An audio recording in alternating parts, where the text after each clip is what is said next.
நான் என்னுடைய உச்சத்தை விட்டுவிட்டு நான் அவ்வளவு வருமானத்தை விட்டுவிட்டு வானோ வீட்டு வாசலை வேண்டாம், நீ வாட்ச்மேன் கூட நிக்கலடா, ஏன்டா இந்த மாதிரி போய் தலையிற. விஜயகாந்த் அவர்களுக்கும் விஜய்க்கும் இருக்கக்கூடிய ஒரு வித்தியாசம் தான் இன்னைக்கு தமிழ்நாட்டு அரசியலில் பெரிய பேசுபொருள். விஜயகாந்த் அவர்களை வீழ்த்தின மாதிரி விஜய் அவர்களை வீழ்த்த முடியவில்லை. காரணம் என்ன அப்படிங்கிறத இன்னைக்கு நிறைய பேர் யோசிச்சுட்டு இருக்காங்க. எங்கே திரும்பினாலும் விஜய் அவர்கள் பேசினதும் விஜய் அவர்களை பற்றி பேசுவதும் பெரிய விஷயமா பார்க்கப்படுது. சீமான் அவர்கள் பேசுகிறாங்க, திமுகவில் முதலமைச்சர் பேசுகிறாரு, துணை முதலமைச்சர் பேசுகிறாரு, ஈவன் பொன்முடி அவர்கள் கூட பேச ஆரம்பிச்சிட்டாங்கன்னா பார்த்துக்கோங்களேன். இதெல்லாம் ஒரு புறம் இருக்க, அதிமுக மறுபடியும் ஒன்று சேருமா அப்படிங்கிறதுக்கான பதிலை எடப்பாடி பழனிசாமி அவர்கள் கொடுத்திருக்கிறார். அப்படி என்ன நடந்திருக்கு அப்படிங்கிறது எல்லாத்தையுமே இந்த ஒரு பதிவில் பார்க்க போகிறோம். இது ஆழமான அரசியல் சதுரங்கம்.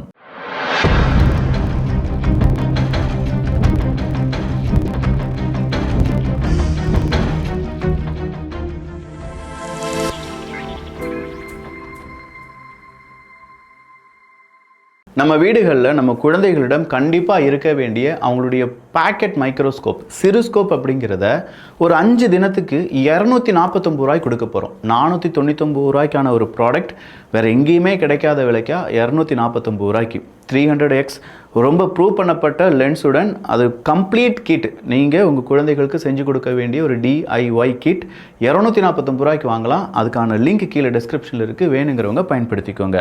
விஜயகாந்த் அவர்கள் மிகப்பெரிய மனிதன் அப்படின்னு சொல்கிறத விட ஒரு தலைவன், மக்களை நேசித்த மிக முக்கிய ஒரு நல்ல ஆன்மா அப்படின்னு சொல்லலாம். அப்படிப்பட்ட விஜயகாந்த் அவர்களை நம்ம தோற்கடித்தோம். விஜயகாந்த் அவர்களை தூற்றினார்கள், விஜயகாந்த் அவர்களை தப்பாக போர்ட்ரேட் பண்ணாங்க. விஜயகாந்த் அவர்கள் ஒரு கோபக்காரர், வெறும் தண்ணியை மட்டுமே அடிச்சிட்டு இருப்பார் அப்படின்னு சொல்லி அவருடைய கேரக்டரை அசாசினேட் பண்ணாங்க. விஜயகாந்த் அவர்களுக்கு மனப்பிறழ்வு ஏற்படுற அளவுக்கு ப்ரெஷர் அப்படிங்கிறது கொடுக்கப்பட்டுச்சு. விஜயகாந்த் அவர்களுடைய சொத்துக்கள் நொறுக்கப்பட்டன. இது எல்லாமே விஜயகாந்த் அப்படின்னு சொல்லக்கூடிய ஒரு தலைவனுக்கு எதிராக இங்கே இருக்கக்கூடிய அரசியல் கட்சி, இங்கே இருக்கக்கூடிய அரசியல் தலைவர்கள் செய்த சூழ்ச்சி. ஆனால் இந்த சூழ்ச்சியை விஜயகாந்த் அவர்கள் புரிந்து கொண்டாலும் அவருடைய கோபம், அவருடைய பேச்சுக்கள் இந்த சூழ்ச்சியில் வீழ்ந்து விட்டதாகவே உணர்த்தியது. சின்னதாக விஜயகாந்த் அவர்களை பற்றி தப்பாக பேசினாலும் விஜயகாந்த் அவர்கள் அதற்கு ரியாக்ட் பண்ணுவார். இதை நல்லா தெரிந்து கொண்ட அரசியல்வாதிகள் இதற்காகவே தனியாக ஒருத்தனை களமிறக்க வேண்டும் அப்படின்னு சொல்லி வடிவேலுவை களமிறக்குனாங்க. வடிவேலுவும் எல்லா இடங்களிலும் போகக்கூடிய எல்லா இடங்களிலுமே விஜயகாந்த் அவர்களை பற்றி தவறாக பேசுவது, தரைக்குறைவாக பேசுவது, இரட்டை அர்த்தங்கள் நிறைந்த வார்த்தைகளை பேசுவது அப்படின்னு சொல்லி ஏகப்பட்ட இடத்துல விஜயகாந்த் அவர்களுக்கு எதிராக வடிவேலு பேசினார். இதெல்லாம் ஒரு புறம் இருக்க, அந்த தேர்தலில் திமுக தோல்வி அடைகிறது. என்னதான் விஜயகாந்த் அவர்களை எதிர்த்து பேசியிருந்தாலும், ஒரு பெரிய பட்டாளத்தையை களமிறக்கியிருந்தாலும், நட்சத்திர பேச்சாளர்கள் அப்படிங்கிற ஒரு கேட்டகரி வைஸாக நிறைய பேரை வச்சு நிறைய தொகுதிகளில் அவங்களுடைய பேச்சு போட்டிகளை நடத்தினாலும் மக்கள் சுதாரித்து திமுகவுக்கு ஓட்டு போடலை. இப்போது விஜய் அவர்கள் வந்திருக்காங்க. இந்த இடத்துல விஜயகாந்த் அவர்களும் விஜய் அவர்களும் ஒன்று தான் அப்படின்னு நான் என்றைக்குமே சொல்ல மாட்டேன். விஜயகாந்த் அவர்கள் தான். அதே மாதிரி ஒரு தலைவன் இனிமேல் நமக்கு கிடைப்பது அப்படிங்கிறதெல்லாம் அது நடக்கவே நடக்காதுன்னு வச்சுக்கோங்களேன். ஏன்னா அந்த மாதிரியான தலைவர்களை நம்ம காலங்காலமாக இழந்து வந்த சரித்திரம் மட்டும்தான் இருக்குது. காமராஜர் அவர்களை இழந்தோம், இப்போ விஜயகாந்த் அவர்களை இழந்து விட்டோம். அடுத்ததாக விஜய் அப்படிங்கிற ஒரு நபர் தான் இருக்கார் அப்படின்னு சொல்லி நிறைய பேர் அங்கே நம்பி இருந்தாலும் விஜய் அவர்கள் என்டையராக டிஃப்ரெண்ட்டாக இருக்கார். இவ்வளோ நாள் விஜயகாந்த் அவர்கள்ட்ட ஏதாவது ஒன்று சொன்னால் அதுக்கு ரியாக்ட் பண்ணுவார், கோபப்படுவார், கொந்தளிப்பார். ஆனால் விஜய் அவர்கள் யார் என்ன கோபப்பட்டாலும் சரி அமைதியாக இருக்கார். அவங்க பேசினா இவர் கோபப்படுவார், அது விஜயகாந்த். அவங்க கோபமாக பேசினாலும் இவர் அமைதியாக இருப்பார், இது விஜய். இந்த ஒரு ஸ்ட்ராட்டஜியே பல நபர்களுக்கும் இன்றைக்கி கோபத்தை வரவழைக்குது.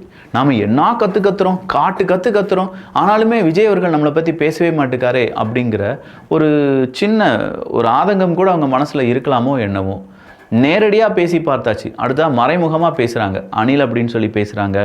இது 6 மணிக்கு மேலே அவங்க வரமாட்டார், வெளியிலே வரமாட்டார் அப்படின்னு சொன்னாங்க. உடனே விஜய் அவர்கள் சொல்கிறாரு, ஒரு அறிக்கை விடுறார், 6 மணிக்கு மேலே விஜய் வெளியிலே வரமாட்டான் அப்படி இப்படின்னு சொன்னீங்க. ஒரு நாள் வந்ததுக்கே இந்த அலறீங்களே, இவ்வளோ பொய் பிரச்சாரங்கள் பண்ணுறீங்களே, இனி தினசரி இதே மாதிரியான ஒரு நிகழ்வு நடந்தது என்றால் என்னவாக இருக்கும் அப்படிங்கிற ஒரு கேள்வியை கேட்குறாங்க. அப்போது விஜய் அவர்களுடைய அரசியல் ரொம்ப டிஃப்ரெண்ட்டாக இருக்குது. அவருடைய பேச்சுக்கள் ரொம்ப ஷார்ட்டாக இருக்குது. அவருடைய மாநாடுகள் ரொம்ப பெரிய அளவில் வெற்றி அடைகிறது.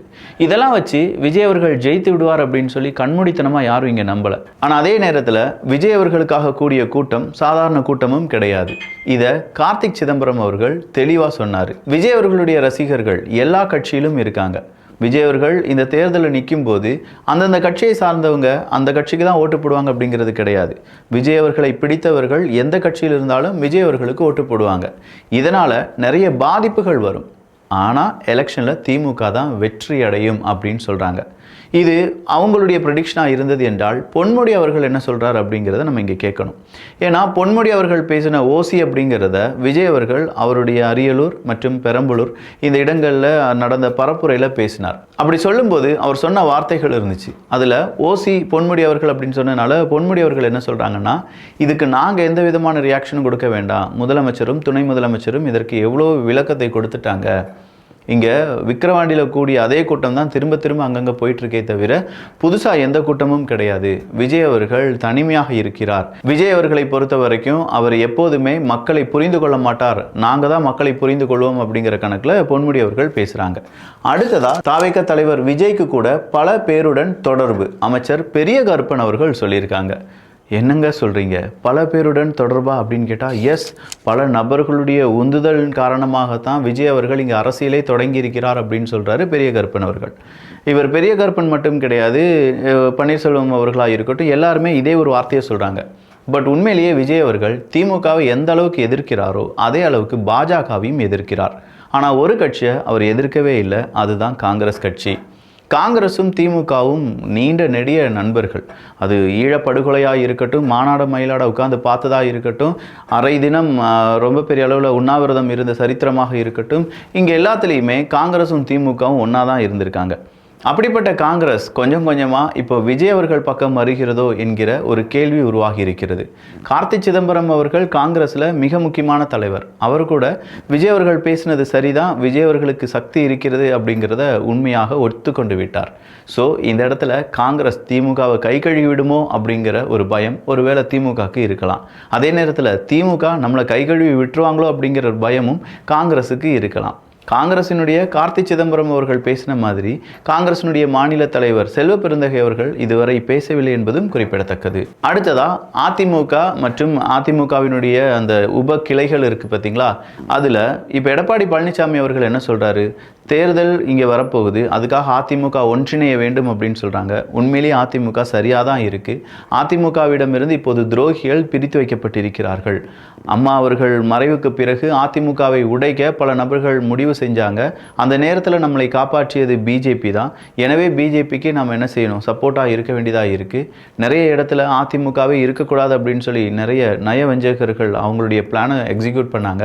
அப்படிப்பட்டவங்களை மறுபடியும் அதிமுகக்குள்ளே இணைப்பது அப்படிங்கிறது நடக்காத விஷயம் அப்படின்னு சொல்கிற எடப்பாடி பழனிசாமி அவர்கள் மிக முக்கியமாக பன்னீர்செல்வம் அவர்களை அதிமுகக்குள்ள கொண்டு வருவாங்களா இல்லையா அப்படிங்கிறதுக்கான பதிலை கூறியிருக்கிறார். அதே மாதிரி பாமக அன்புமணி ராமதாஸ் அவர்கள் தான் பாமகவினுடைய அங்கீகரிக்கப்பட்ட தலைவர்.